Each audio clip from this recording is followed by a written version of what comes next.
ओम नमः शिवाय. नमस्कार मंडळी.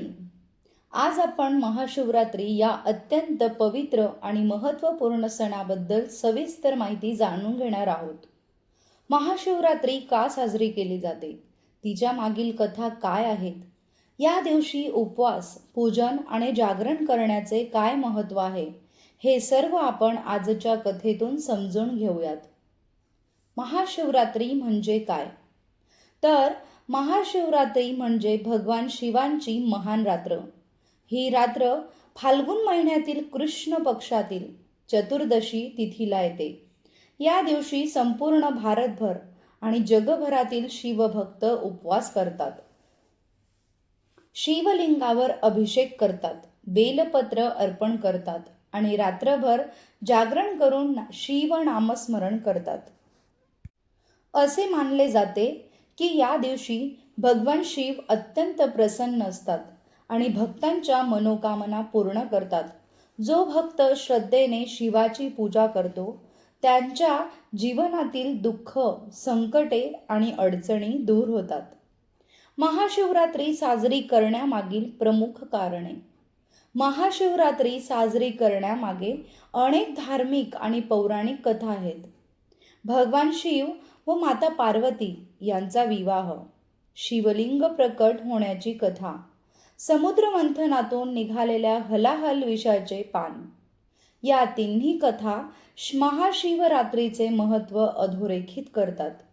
शिव पार्वती विवाहाची कथा. खूप पूर्वी हिमालयाच्या पर्वतराज हिमवंत आणि त्याची पत्नी मैना यांना पार्वती नावाची कन्या होती. लहानपणापासूनच पार्वतीला भगवान शिवांबद्दल अपार भक्ती होती. तिला नेहमीच शिवाशी विवाह करायचा होता. पण भगवान शिव संन्यासी जीवन जगत होते. ते ध्यानात मग्न राहत असत आणि संसारापासून दूर होते. पार्वतीने कठोर तपश्चर्या सुरू केली. तिने अन्न पाणी त्यागले, जंगलात राहून कठोर व्रत केले. तिच्या तपश्चर्याने अखेर भगवान शिव प्रसन्न झाले. शिवांनी पार्वतीला दर्शन दिले आणि तिच्या भक्तीवर प्रसन्न होऊन तिच्याशी विवाह करण्यास मान्यता दिली. फाल्गुन कृष्ण चतुर्दशीच्या रात्री शिव पार्वती विवाह संपन्न झाला. त्यामुळे या रात्रीला महाशिवरात्री म्हणून ओळखले जाते. या कथेतून आपल्याला भक्ती, संयम आणि तपश्चर्येचे महत्त्व समजते. शिवलिंग प्रकट होण्याची कथा. एकदा ब्रह्मा आणि विष्णू यांच्यात वाद झाला की सृष्टीत सर्वात श्रेष्ठ कोण, असे मानले जाते. दोघेही स्वतःला श्रेष्ठ मानत होते. तेव्हा अचानक आकाशातून एक प्रचंड तेजस्वी अग्निस्तंभ प्रकट झाला. त्या स्तंभाचा ना आरंभ दिसत होता ना अंत. ब्रह्मा हंसाचे रूप घेऊन वरच्या दिशेने गेले तर विष्णू वराहाचे रूप घेऊन खाली गेले. पण त्या दोघांनाही त्या स्तंभाचा शेवट सापडला नाही. तेव्हा त्या अग्निस्तंभातून भगवान शिव प्रकट झाले आणि सांगितले की मीच अनादी, मीच अनंत आणि मीच सर्वश्रेष्ठ. तो अग्निस्तंभ म्हणजेच शिवलिंग होय. ही घटना फाल्गुन कृष्ण चतुर्दशीच्या रात्री घडली, म्हणून या दिवशी शिवलिंग पूजनाचे विशेष महत्त्व आहे असे मानले जाते. समुद्र मंथन आणि हलाहल विषाची कथा. देव आणि असुरांनी अमृत मिळवण्यासाठी समुद्र मंथन केले.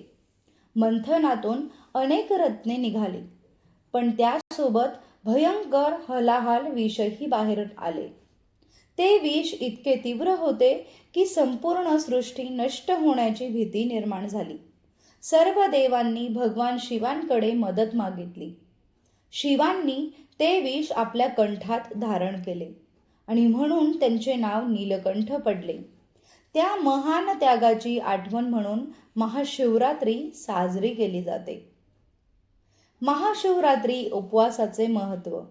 या दिवशी उपवास केल्याने शरीर आणि मन शुद्ध होते. उपवासामुळे इंद्रियांवर संयम राहतो. शिवपूजन विधी. सकाळी लवकर उठून स्नान करावे, स्वच्छ वस्त्रे परिधान करावीत. शिवलिंगावर पाणी, दूध, दही, मध आणि गंगाजल अर्पण करावे. बेलपत्र, फुले, धूप, दीप अर्पण करावे. ओम नमः शिवाय या मंत्राचा जप करावा. रात्रभर जागरण करून शिवभजन कीर्तन करावे. बेलपत्राचे महत्त्व. बेलपत्राला 3 पाने असतात, जी ब्रह्मा, विष्णू आणि महेश यांचे प्रतीक आहे. शिवाला बेलपत्र अत्यंत प्रिय आहे. श्रद्धेने अर्पण केलेले एक बेलपत्रही मोठे पुण्य देते. महाशिवरात्रीचे आध्यात्मिक महत्त्व. ही रात्र आत्मशुद्धीचे आहे. या दिवशी ध्यान केल्यास मन स्थिर होते, नकारात्मक विचार दूर होतात, सकारात्मक ऊर्जा वाढते. महाशिवरात्रीची अजून एक कथा. एक गरीब शिकारी जंगलात राहत होता. एकदा महाशिवरात्रीच्या दिवशी तो शिकारी शिकार शोधत जंगलात भटकत होता. रात्री तो एका बेलाच्या झाडावर चढला. झाडाखाली शिवलिंग होते हे त्याला माहीत नव्हते. थंडीमुळे तो झाडाची पाने खाली टाकत होता. ती पाने शिवलिंगावर पडत होती. रात्रभर तो जागाच होता. न कळत त्याच्याकडून उपवास, जागरण आणि शिवपूजन झाले.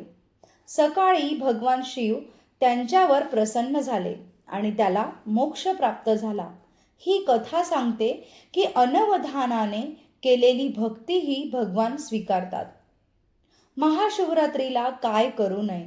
दारू, मांस सेवन करू नये, खोटे बोलू नये, राग द्वेष टाळावा, नकारात्मक विचार टाळावेत. महाशिवरात्री आपल्याला काय संदेश देते? संयम, भक्ती आणि सत्याचा मार्ग स्वीकारा. अहंकार सोडा. भगवान शिवांसारखे त्यागी आणि करुणावान बना. निष्कर्ष.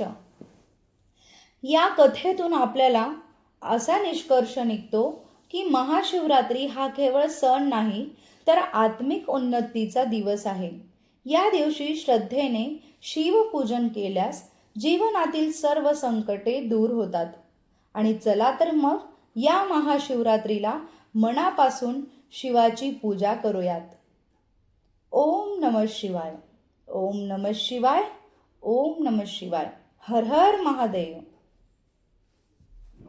तर मंडळी, व्हिडिओ आवडल्यास लाईक करा, शेअर करा, सबस्क्राईब करा. स्वामी तुमच्या सर्व चांगल्या इच्छा पूर्ण करोत हीच स्वामींचरणी प्रार्थना.